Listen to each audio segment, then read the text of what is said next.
Hello friends, आज हम highway materials में एग्रीगेट के बारे में पढ़ेंगे।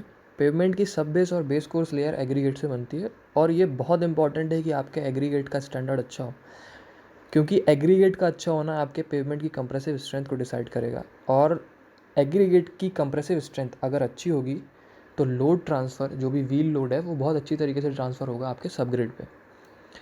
तो आपके एग्रीगेट का जो भी स्टैंडर्ड है वो हम डिसाइड करेंगे कुछ टेस्ट परफॉर्म करके, और इन टेस्ट से हमें आपके एग्रीगेट का डिज़ायरेबल प्रॉपर्टीज़ जो भी हैं, जो हमें चाहिए एग्रीगेट से, वो हमें पता चलेंगी।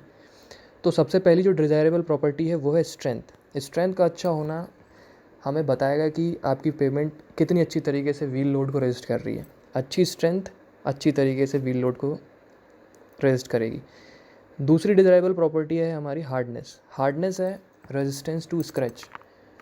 तो मान लीजिए अगर आपके पास कोई स्टील प्लेट है, इसको समझने के लिए, और एक ब्रिक है, आप अपने नेल से उस पर स्क्रैच करेंगे स्टील पे और ब्रिक पे, तो आपको जो भी स्क्रैच है वो स्टील पे उतना विजिबल नहीं होगा जितना कि ब्रिक पे होगा। तो इससे हमें पता चला कि steel is more harder than brick.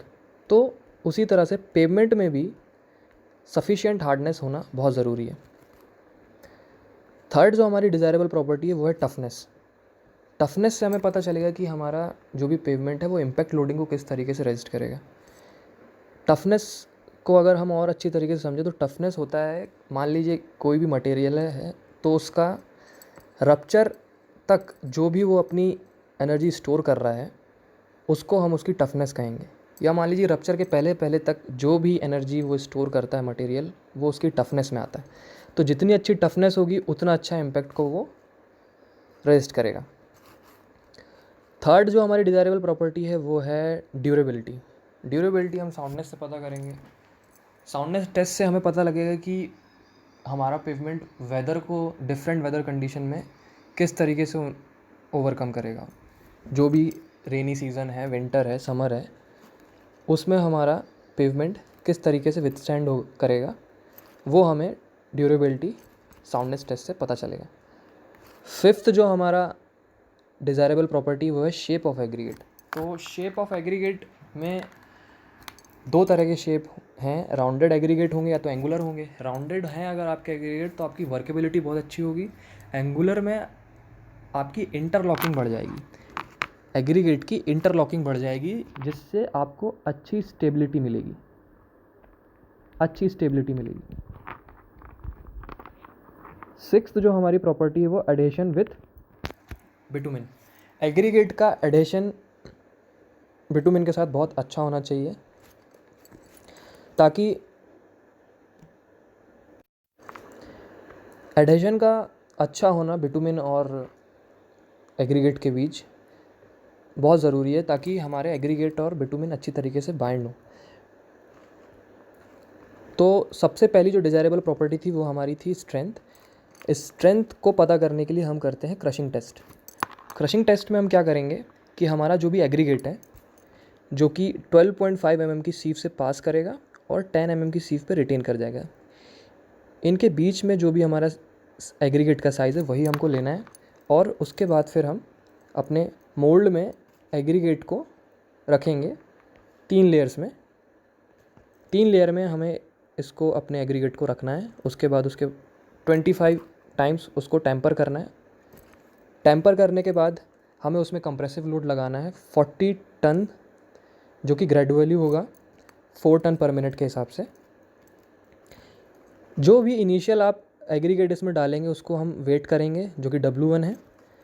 आपका टेस्ट कंप्लीट होने के बाद एग्रीगेट को निकाल कर 2.36 mm की सीव से हमें सीव करके उसको पास करना है और फिर उसको वेट करना है, जो कि W2 है।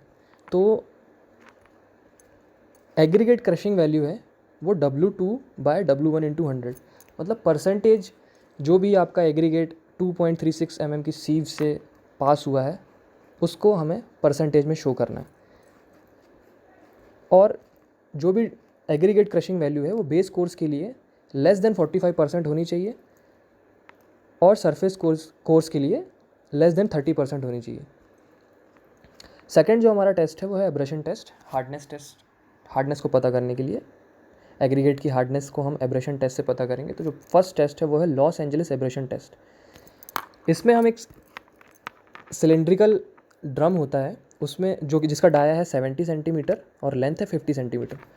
अब इसमें हम अपने एग्रीगेट्स को डालते हैं और एक एब्रेशन चार्ज होता है जो कि स्टील बॉल के फॉर्म में होते हैं, राउंडेड स्टील बॉल 445 ग्राम का।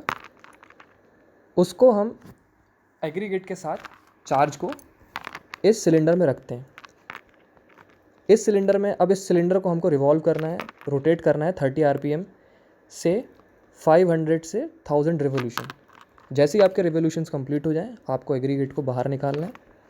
तो एग्रीगेट को टेस्ट स्टार्ट होने से पहले जो एग्रीगेट का वेट था, जो कि आपको 5 से 10 केजी के आसपास रखना है, उसके बाद आपको इन एग्रीगेट को बाहर निकाल कर 1.7 mm टेस्ट कंप्लीट होने के बाद 1.7 mm की सीव से इसको पास कराना है। और परसेंटेज जो भी आपका एग्रीगेट का जो सीव से पास हो गया है उसको परसेंटेज के फॉर्म में रखना है, लिखना है, जो कि लेस देन 30% होना चाहिए। सेकेंड जो टेस्ट है एब्रेशन के लिए हार्डनेस टेस्ट, वो है डेवल एब्रेशन टेस्ट। इसमें बस दोनों टेस्ट में ये फ़र्क है, लॉस एंजलिस एब्रेशन टेस्ट और डेवल टेस्ट में, कि जो भी एब्रेशन चार्ज है वो हम यहाँ पे यूज़ नहीं करेंगे। यहाँ पे हमको सिर्फ अपने सिलेंड्रिकल ड्रम जो है हमारा, उसको हमको 30 डिग्री हॉरिजॉन्टल से रख कर उसे रोटेट करना है। उसके बाद सेम वही चीज़ करनी है जो कि हमने लॉस एंजलिस एब्रेशन टेस्ट में करी थी, कि W1 जो भी वेट टेस्ट के पहले था एग्रीगेट का, उसके बाद 1.7 mm की सीव से उसको पास कराया, तो उसका जो भी वेट था वो W2 है। उसके बाद जो भी पास हुआ उसको परसेंटेज के फॉर्म में लिख दिया। ये भी सेम 30% से लेस होना चाहिए। थर्ड जो हमारा टेस्ट है वो है टफनेस टेस्ट, जो कि इम्पैक्ट टेस्ट से हम पता करेंगे। तो हमारा जो भी एग्रीगेट है उसको हम 3 लेयर्स में टेम्पर करके 3 लेयर्स में उसको रखेंगे। और उसके बाद जो भी हमारा हैमर है 13.5 टू 14 केजी का जो भी हैमर है, 13.5 टू 14 केजी के हैमर को हम फॉल कराएंगे 38 सेंटीमीटर की हाइट से। ये 38 सेंटीमीटर की हाइट से हम इसको फॉल कराएंगे। और जो भी एग्रीगेट का साइज़ होगा इस टेस्ट में वो है 12.5 mm से 10 mm के बीच का। तो टेस्ट परफॉर्म होने से पहले आप अपने एग्रीगेट का वेट कर लीजिए W1। टेस्ट जब आपका परफॉर्म हो जाए, जब आप उसको 15 ब्लोज 15 बार उस हैमर को आप 13.5 केजी के हैमर को अपने एग्रीगेट पर गिरा लें 38 सेंटीमीटर की हाइट से, उसके बाद आपका टेस्ट जो है वो कंप्लीट हो गया। टेस्ट कंप्लीट होने के बाद आपको एग्रीगेट को बाहर निकालना है।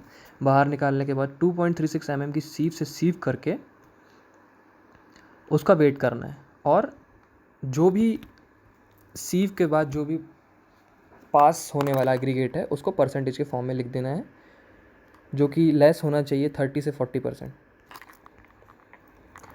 तो अभी तक अपन ने पूरा देख लिया कि क्रशिंग टेस्ट में हम स्ट्रेंथ निकालते हैं। एग्रीगेट क्रशिंग वैल्यू जो भी है वो बेस कोर्स के लिए 45% से कम होनी चाहिए, सरफेस कोर्स के लिए 30% से कम होनी चाहिए। हार्डनेस टेस्ट में हमने देखा कि जो भी 1.7 mm की सीव से जो हमारा एग्रीगेट पास हुआ उसको परसेंटेज में करके हमारा जो भी एग्रीगेट 1.7 mm की सीव से पास हुआ उसका परसेंटेज फॉर्म 30% से कम होना चाहिए। डेवल एब्रेशन टेस्ट में भी हम हार्डनेस निकालते हैं। अगला जो टेस्ट था हमारा वो था इम्पैक्ट टेस्ट, जो कि टफनेस के लिए होता है। इसकी भी जो वैल्यू थी, जो भी परसेंटेज में हमने निकाला था 2.36 mm की सीव को पास करने वाला जो भी एग्रीगेट था हमारा, वो 30 से 40% ही होना चाहिए, उससे ज़्यादा नहीं। अगला टेस्ट जो है वो है हमारा साउंडनेस टेस्ट, जो कि resistance of aggregate to weather action. तो इस टेस्ट में हम क्या करते हैं कि इस टेस्ट में हम अपने एग्रीगेट को लेते हैं। एग्रीगेट को लेने के बाद हम उसको सबमर्ज करते हैं सोडियम सल्फेट या फिर मैग्नीशियम सल्फेट 16 टू 18 आवर्स के लिए। 16 टू 18 आवर्स के लिए हम उसको सबमर्ज रखते हैं इन 2 सॉल्यूशंस में। साइकिल को रिपीट करना है हमको बार बार।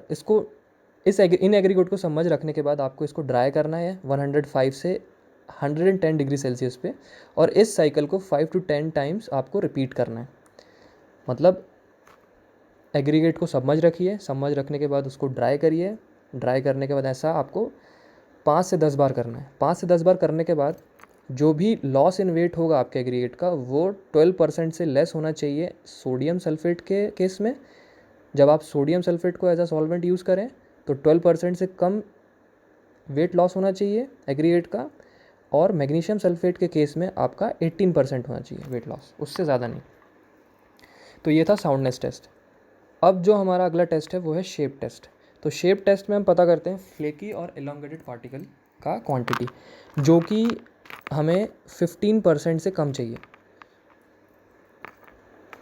इन फ्लेकी और एलोंगेटेड पार्टिकल बिल्कुल भी डिज़ायरेबल नहीं है। तो फ्लेकी पार्टिकल्स का डेफिनेशन क्या है? फ्लेकी पार्टिकल्स हैं हमारे percentage of particles whose least dimension is less than 0.6 of mean dimension. तो ये आपको दिख रहा है यहाँ पे फ्लेकी पार्टिकल। तो फ्लेकी पार्टिकल का जो लीस्ट डायमेंशन वो ये है। इस डायमेंशन को बोला गया है कि 0.6% least dimension less than 0.6 of mean dimension. Suppose आपके पास दो सीव हैं 15 mm और 20 mm। तो जो भी आपका पार्टिकल है, वो जो भी एग्रीगेट है वो 20 mm की सीव को पास कर गया और 15 mm की सीव पे रिटेन कर गया। तो आपका जो लीस्ट मीन डायमेंशन है वो कहलाएगा 17.5 mm। तो जो भी डेफिनेशन है हमारे फ्लेकी पार्टिकल्स की, वो है percentage of particle whose least dimension is less than 0.6 of mean dimension. तो ये जो आपका लीस्ट डायमेंशन आया है वो लेस होना चाहिए 17.5 mm का 3/5, इसके 3/5 से कम होना चाहिए, तो वो फ्लेकी पार्टिकल कहलाएंगे। अब flakiness index, weight of flaky particles, जो कि हमको यहाँ से पता लगा, और divided by total weight into 100, ये फ्लेकीनेस इंडेक्स कहलाता है। ठीक है, ये टेस्ट आप परफॉर्म करेंगे फ्लेकीनेस और इलोंगेटेड पार्टिकल्स का। टेस्ट एप्लीकेशन जो भी होगा ये वो 6.3 mm से ग्रेटर साइज पार्टिकल्स के लिए होगा। एलोंगेटेड पार्टिकल्स की डेफिनेशन भी इसी तरह है कि 8% percentage of particles whose greatest dimension is greater than 1.8 times mean dimension. ये है इसकी डेफिनेशन, सेम जैसे कि फ्लेकी में थी कि मीन डायमेंशन है यहाँ पे और ग्रेटेस्ट डायमेंशन आपका एलोंगेटेड के केस में ये है। तो 1.8 times greater than 1.8 times of mean dimension, वो आपका एलोंगेटेड पार्टिकल है। अगला जो क्राइटेरिया है वह हमारा एंगुलरिटी नंबर। एंगुलरिटी होना पार्टिकल में एग्रीगेट्स में बहुत ज़रूरी है। एग्रीगेट की एंगुलरिटी से हमें अच्छी स्टेबिलिटी मिलेगी, जो कि बहुत ज़रूरी है। Absence of rounding effect workability and stability of mixture. तो इसको समझने के लिए हमको देखना है, जैसे मान लीजिए कि आपके जो भी एग्रीगेट है वो वेल राउंडेड है। वेल राउंडेड एग्रीगेट में अगर हम वॉइड का पता करें तो वो 33% निकलते हैं। तो जो भी एंगुलरिटी नंबर है, एंगुलरिटी नंबर को कैलकुलेट करने के लिए हमको ये करना है कि 100 माइनस राउंडेड केस के जो भी वॉइड्स हैं 33, तो हुआ आपका 67 minus percentage solid volume. Percentage solid volume कैसे निकलेगा? तो परसेंटेज सॉलिड वॉल्यूम का फॉर्मूला है 100 इंटू W/C/GA। सी है यहाँ पे wait of water in the cup. तो जैसे मान लीजिए कि आपका ये कप है, कप में एग्रीगेट्स भरे हुए हैं। एग्रीगेट के बाद हमने इसमें वाटर पोर किया, वाटर पोर करने के बाद जब वो ओवरफ्लो कर जाए, वो उस वाटर का वेट है C। पूरी तरह फिल करने के लिए कप को, एग्रीगेट को पूरी तरह फिल करने के लिए, एग्रीगेट के वॉइड्स को पूरी तरह फिल करने के लिए जो भी हमारा वाटर का वेट लग रहा है वो है C। GA है specific gravity of aggregate, W है wait of aggregate in cylinder. तो इस तरह से आप एंगुलरिटी नंबर का कैलकुलेशन करेंगे। एंगुलरिटी नंबर 0 से 11 के बीच में होना चाहिए। अगला जो हमारा टॉपिक है वो है specific gravity and water absorption of aggregate. तो स्पेसिफिक ग्रेविटी अच्छे एग्रीगेट्स की 2.6 टू 2.9 के बीच में होना चाहिए और water absorption should be 0.6% of the total weight of the aggregate. अब स्पेसिफिक ग्रेविटी का जो हम कैलकुलेशन है वो कैसे करेंगे। मान लीजिए आपके पास एक सैंपल ए है जो कि sample is weighted in water, surface dry aggregate weight in air B, sample is weighted in water A है और surface dry aggregate weight in air B है, oven dry aggregate weight is C. तो specific gravity क्या होती है। Specific gravity है कि density of aggregate divided by density of water. तो वेट ऑफ एग्रीगेट जो डेंसिटी है आपकी वो weight of aggregate divided by volume of aggregate same water के साथ है। तो मान लीजिए कि ये आपका कंटेनर है, इसमें आपने एग्रीगेट डाला तो जो भी वाटर डिस्प्लेस करेगा वही सेम वो वॉल्यूम होगा वाटर का भी और एग्रीगेट का भी। तो एग्रीगेट और वॉल्यूम ऑफ एग्रीगेट और वॉल्यूम ऑफ वाटर कैंसिल हो गया। तो जो भी हमारी स्पेसिफिक ग्रेविटी का फॉर्मूला बना यहाँ से वो बना wait of aggregate divided by weight of water. अब हम दोनों ही स्पेसिफिक ग्रेविटी निकालेंगे, जैसे कि जो भी हमारी अपेरेंट स्पेसिफिक ग्रेविटी है वो C अपॉन C माइनस है। C क्या है हमारा oven dry aggregate weight in air और A है sample weighted in water. Bulk specific gravity क्या है C upon B minus A. सारा आपको पता है कि A क्या है, B क्या है, C क्या है। तो ये बल्क और अपेरेंट स्पेसिफिक ग्रेविटी का कैलकुलेशन कैसे हुआ वो हम देख लेते हैं। तो सबसे पहले देखिए कि जो भी sample in weighted in water जो कि A है, A को हमने कैसे पता किया। A है हमारा wait of aggregate minus weight of water dispersed जो कि बायोन्सी है। तो A को कैलकुलेट करने के लिए हमको यही करना है कि वेट ऑफ एग्रीगेट जो कि है C और उसमें से हमको बायोन्सी को माइनस करना है। तो हमको मिल जाएगा सैंपल वेटेड इन वाटर जो कि A है। इसको कैलकुलेट करने के बाद अब हमको देखना है कि C हमारा है wait of water in aggregate, मतलब जो कि बिल्कुल विदाउट वाटर एब्जॉर्प्शन के ओवन ड्राई किया हुआ जो भी हमारा सैंपल है उसका वेट है C। तो ये हमें पता चल गया। यहाँ से हमें पता चला वेट ऑफ वाटर। तो वेट ऑफ वाटर क्या हुआ C माइनस A, जो कि हमने इस फॉर्मूले रख दिया कि वेट ऑफ एग्रीगेट जो कि अपेरेंट स्पेसिफिक ग्रेविटी है excluding the water in the void. तो स्पेसिफिक ग्रेविटी हमारी हुई C अपॉन C माइनस ए। C माइनस ए है हमारा wait of water displaced by the aggregate. Same cheese bulk specific gravity में देख लीजिए। बल्क स्पेसिफिक ग्रेविटी में हमको वाटर को एक्सक्लूड नहीं करना है, इसमें वाटर इंक्लूडेड है। तो वेट ऑफ एग्रीगेट है हमारा C डिवाइडेड है B माइनस ए। B है surface dry aggregate weight in air.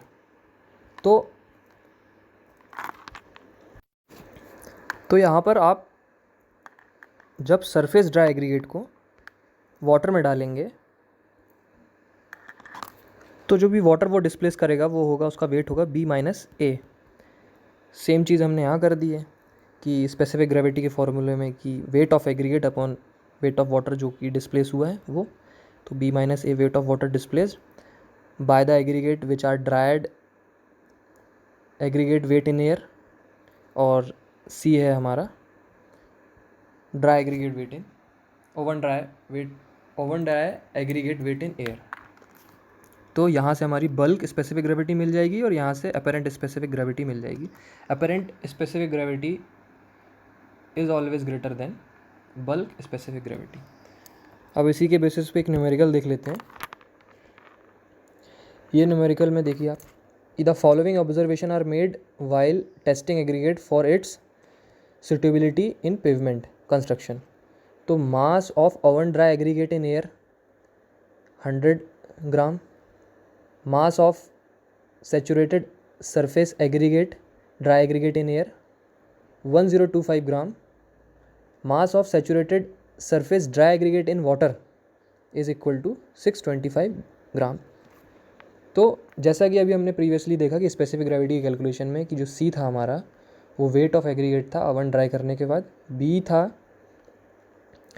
था हमारा surface dry aggregate weight in air, और ए था sample is weighted in water.